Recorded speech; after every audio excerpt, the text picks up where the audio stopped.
Hello everyone, welcome to Saroj Mishra YouTube channel. मेरे YouTube channel पर आप सभी का बहुत बहुत स्वागत है। ब्यूरो ऑफ इंडियन स्टैंडर्ड से अलग अलग पोस्ट के लिए नोटिफिकेशन रिलीज हुई थी। पहले शॉर्ट नोटिफिकेशन मैंने वीडियो बनाई थी, अब डिटेल्ड एडवर्टीजमेंट भी रिलीज हो गए हैं, विस्तृत विज्ञापन जारी हो गए। बीआईएस के जो अलग अलग पोस्ट आए थे उसमें एक पोस्ट ऑफिसर पोस्ट भी है, तो जिसमें फ्रेशर अप्लाई कर सकते हैं, कोई भी ग्रेजुएट अप्लाई कर सकते हैं। तो ये अच्छी पोस्ट है क्योंकि ऑफिसर रैंक है, प्लस ग्रेजुएट स्नातक अप्लाई कर सकते हैं, पोस्ट ग्रेजुएट है वो भी अप्लाई कर सकते हैं, एक्सपीरियंस नहीं मांग रहे हैं। तो बीआईएस की जो शॉर्ट नोटिफिकेशन जिन कैंडिडेट ने देखी होगी उनके लिए डिटेल नोटिफिकेशन भी इस वीडियो में कवर करें। जिन्होंने नहीं पहले वीडियो देखा था वो भी चेक कर लें। सारी डिटेल्स वीडियो में जो हाईलाइट्स हैं विज्ञापन के, जो मेन मेन चीजें हैं वो कवर कर लेंगे एंड तक। ब्यूरो ऑफ इंडियन स्टैंडर्ड्स, ये मानक आप देख रहे होंगे तो इससे आपको समझ में आ रहा होगा, ये लोगो देख के आपको समझ में आ रहा होगा। ये जितने भी गोल्ड सिल्वर ज्वेलरी होते हैं हॉल मार्किंग, उनकी टेस्टिंग करते हैं, साथ ही साथ उनके लिए स्टैंडर्डाइजेशन मतलब उनके स्टैंडर्ड्स फिक्स करते हैं। किसी भी तरीके की कहीं पर भी फॉर्जरी फेक कुछ प्रोडक्ट बन रहा है तो वो सारी चीजें जो ना टेस्टिंग होती है, प्रोडक्ट टेस्टिंग होती है। तो ये काफी इंपॉर्टेंट सेक्टर है bureau of Indian standards, BIS।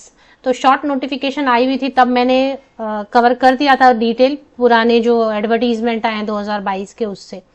तो अब जब 2024 की एडवर्टीजमेंट रिलीज हो गई है तो इसमें क्या चीजें लिखी हुई हैं फिर से एक बार देख लेते हैं, कहीं कुछ चेंज हुआ है वगैरह। तो मोस्टली कुछ चेंज तो होता नहीं है, बट देख लेते हैं। तो इसमें अलग अलग पोस्ट हैं, उन पर हमारा फोकस नहीं है। मैंने एक वीडियो ऑलरेडी बनाई हुई है, stenographer, senior secretariat assistant and junior secretariat assistant के लिए। मैंने एक वीडियो पहले ही बना दी है, सेक्रेटेरिएट असिस्टेंट करके वीडियो बनाई हुई है, या सचिवालय सहायक करके, अगर आप देखना चाहें तो ये एक वीडियो बनी हुई है मेरे चैनल पर, लेटेस्ट वीडियोस में देखें। फिलहाल जो है हमारा ग्रुप बी पर फोकस है। ग्रुप बी में भी सिर्फ असिस्टेंट सेक्शन ऑफिसर ये वाली पोस्ट कवर करेंगे। लेवल 6 35,400 की बेसिक पे है स्टार्टिंग। ये लास्ट वाला देखने का मतलब नहीं रहता है, क्योंकि ये क्या होता है ना, फिर पे रिवीजन होगा, फिर और बढ़ेगा।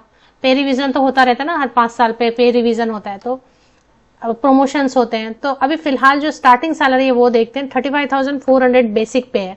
बेसिक पे पर अब अलाउंसेस आपके डीए ही हो गया 46% या कुछ इस तरीके से, तो लगभग 50% तो डीए बढ़ गया है, प्लस एचआरए है, प्लस सेवरल मल्टीपल अलाउंसेस वगैरह ऐड करते करते कम से कम 60,000 58,000 सैलरी बनती है पर मंथ, स्टार्टिंग सैलरी।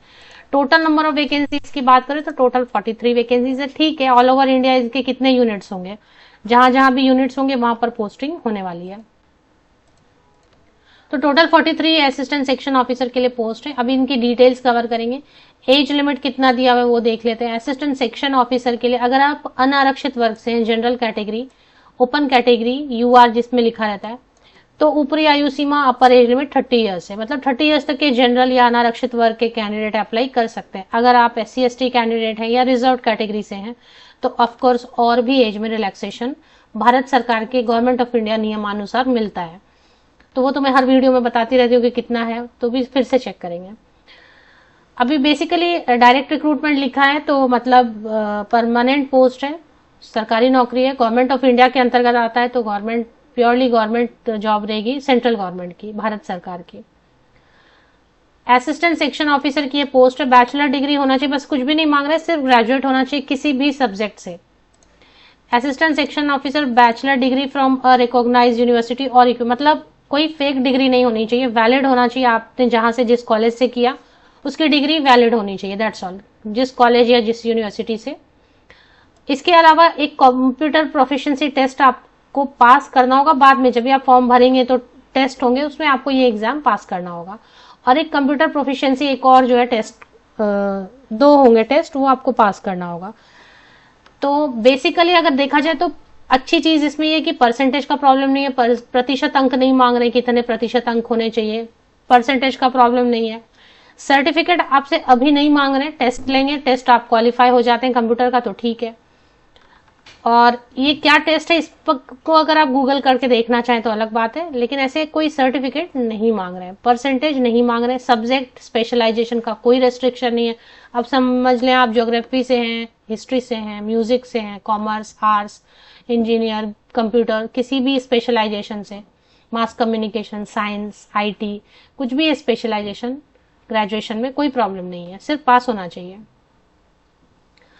तो बड़ा सिंपल सा क्राइटेरिया है। अभी इसमें देख लेते एक चीज जो बीच में कुछ कमेंट मैंने पढ़े, जो एक मैंने शॉर्ट नोटिफिकेशन की वीडियो बनाई थी, तो कुछ कमेंट मैंने पढ़े कि जो 2022 में इन्होंने रिक्रूटमेंट एडवर्टीजमेंट जारी किए थे, जो विज्ञापन जारी किए थे, एग्जाम वगैरह तो लिए लेकिन उन्होंने रिजल्ट डिक्लेयर नहीं किया है। तो जो भी कैंडिडेट ऐसे हैं जिन्होंने 2022 में फॉर्म भरा था, उनका रिजल्ट डिक्लेयर नहीं हुआ है, तो क्या वाकई नहीं हुआ है वो आप चेक करें पहले तो। और दूसरी चीज, अगर नहीं हुआ है तो आप जितने भी कैंडिडेट हैं वो सब उनको इंक्वायरी में डाल सकते हैं कि आरटीआई में डाल सकते हैं, आरटीआई में भी डालें आप। तो पर्सनली मैं जाती हूँ उन कमेंट्स पे रिप्लाई करती हूँ, आप आरटीआई में डालें, इनको भी लिखें ईमेल वगैरह की क्यों नहीं लिया फिर, क्योंकि फिर अब ये एग्जाम भी लेंगे तो रिजल्ट निकालेंगे या नहीं। हालांकि अपॉर्चुनिटी मिस नहीं करनी चाहिए, कभी भी रिजल्ट डिक्लेयर करें, हो सकता है एक, क्योंकि बाद में जब ये एडवर्टीजमेंट आएंगी कभी 5 साल बाद और आप तब तक ओवर एज हो चुके होंगे, एटलीस्ट फॉर्म भर के एग्जाम जरूर दे देना चाहिए, फिर उनपे कि वो कब रिजल्ट डिक्लेयर करते हैं। तो assistant section officer online examination होगा, सिर्फ एक ऑनलाइन एग्जाम होगा और सिर्फ कंप्यूटर प्रोफिशिएंसी टेस्ट होगा। और the test shall comprise course on level 6 of national skill qualification, ये क्वालिफाई करना होगा सिर्फ प्रोफिशिएंसी टेस्ट। टाइपिंग स्पीड होगी आपकी इंग्लिश में या फिर हिंदी में, जिसमें आप कंफर्टेबल है, जरूरी नहीं है कि आपको इंग्लिश ही सीखना है, इंग्लिश या हिंदी दोनों में से कोई भी एक टाइपिंग टेस्ट आपको पास करना होगा। ये भी एग्जाम आपको सिर्फ क्वालिफाई करना है, इस पर मेरिट लिस्ट नहीं बनेगा, ये भी सिर्फ आपको क्वालिफाई करना है। दोनों क्वालिफाई आप हो जाते हैं तो सिर्फ इसके बेसिस पर 1 एग्जाम होगा, ऑनलाइन एग्जाम होगा, सीबीटी कंप्यूटर बेस्ड टेस्ट, उसके बेसिस पर आपकी सिलेक्शन होनी है, मतलब इंटरव्यू वगैरह नहीं है, फिर डायरेक्ट डॉक्यूमेंट वेरिफिकेशन हो जाएगा। एग्जाम के सेंटर्स मल्टीपल सेंटर्स रहेंगे। एग्जाम में क्या पूछ रहे हैं वो देख लेते हैं।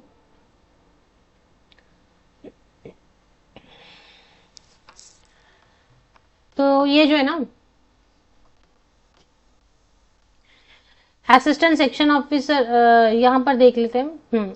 For the post of assistant section officer, ये वाली पोस्ट के लिए जनरल इंटेलिजेंस एंड रीजनिंग रहेंगे, 50 क्वेश्चन 50 मार्क्स के, जनरल अवेयरनेस 25 क्वेश्चन 25 मार्क्स के, क्वांटिटेटिव एप्टीट्यूड 25 क्वेश्चन 25 मार्क्स के, इंग्लिश 50 क्वेश्चन 50 मार्क्स के, 150 क्वेश्चन 150 मार्क्स के।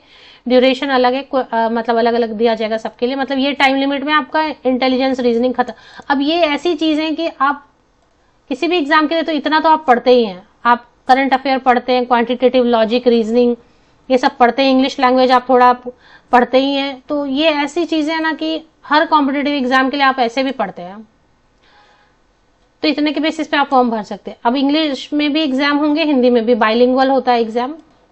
इसके बाद पेनाल्टी है क्या, देख लेते हैं। पेनाल्टी मतलब, हाँ पेनाल्टी है 0.25 मार्क्स का, मतलब 1/4 मार्क कट जाएगा। तो तुक्के नहीं लगा सकते, जो ऐसे बैक टू बैक तुक्के लगा लिए, चलो नहीं आ रहा है तो वो नहीं कर पाएंगे आप। मतलब 4 रॉन्ग आंसर्स पे, 4 गलत आंसर पे आपका 1 मार्क कट हो जाएगा, 4 गलत आंसर करते ही आपका 1 मार्क कट हो जाएगा, ऐसे भी समझ सकते हैं। तो negative marking, yes negative marking है, मतलब गलत आंसर पे मार्क्स कट होंगे। तो ये हो गया। अब फी की डिटेल चेक कर लेते हैं।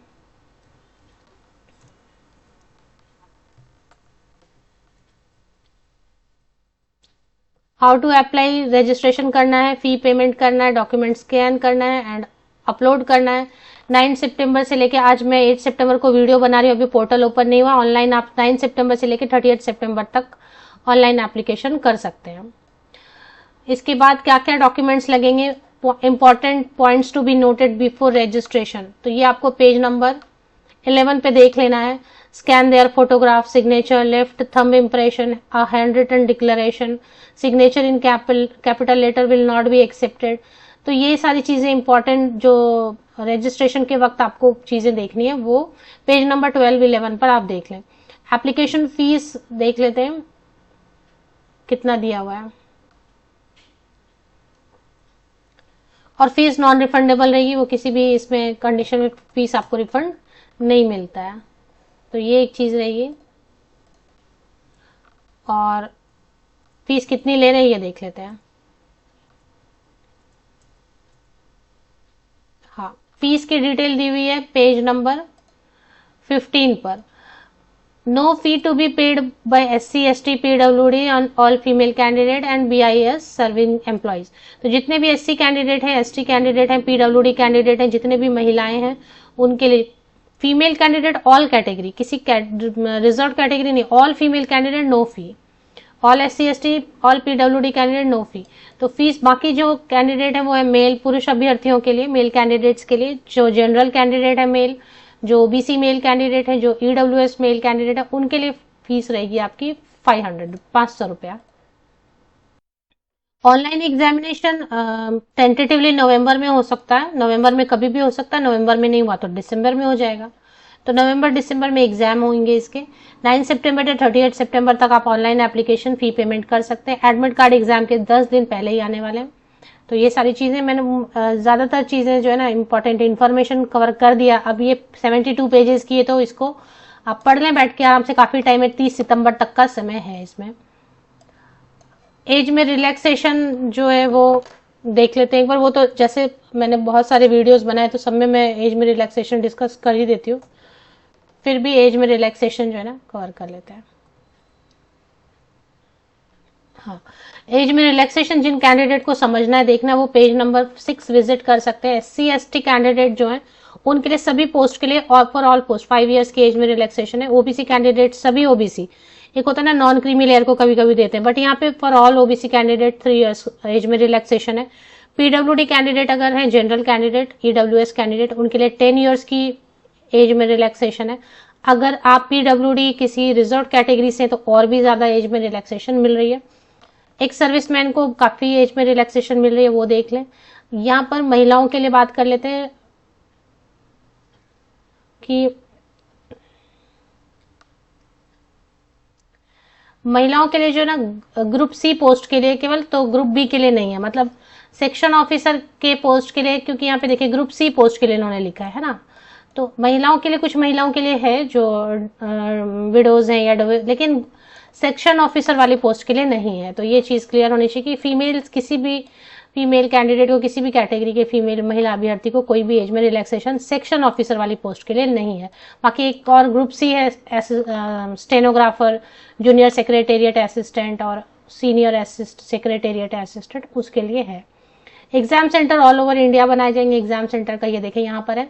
एग्जाम सेंटर जो चेक करना चाहते हैं पेज नंबर 8 पर चले आएंगे। टेंटेटिव रहता है, क्या रहता है कि कहीं पर किसी सेंटर पे कैंडिडेट्स ने कम फॉर्म भरा, मतलब कम चूज किया उस सेंटर को, तो हटा देते हैं, एलिमिनेट कर देते हैं और नया बना देते हैं जहां पर ऐसा भी होता है। तो टेंटेटिव रहता है, 1-2 कम हो सकते हैं। All over India page number 8 पर आप चेक करेंगे। ऑल ओवर इंडिया हर स्टेट में कम से कम एक सेंटर, जैसे झारखंड में 1 सेंटर दिया रांची, हिमाचल प्रदेश में 2 दिया है, गुजरात में और दिए 3-4, 2-3 दिए हैं, 3-4 दे सकते हैं। लेकिन हर स्टेट में ही वैकेंसी, हर स्टेट में ही एग्जाम सेंटर बनाए गए हैं।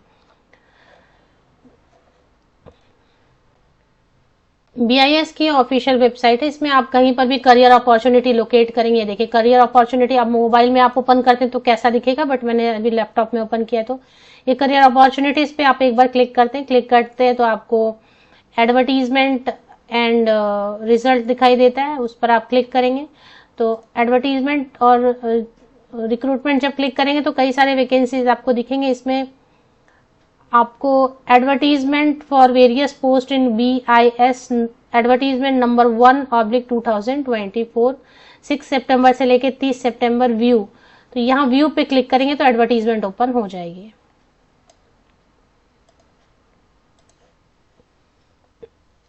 ऑफिशियल वेबसाइट के लिंक के लिए या तो आप विकिपीडिया चेक कर सकते हैं, मैंने विकिपीडिया से ही लिंक लिया। Bureau of Indian standard, the national standards body of India, government of India, Bharat सरकार के अधीन है। इसकी ऑफिशियल वेबसाइट की लिंक या तो आप मेरे वीडियो के डिस्क्रिप्शन बॉक्स को नीचे तक स्क्रॉल डाउन करके चेक करें, लिंक आपको मिलेगी, या फिर आप विकिपीडिया से भी डायरेक्ट ले सकते हैं।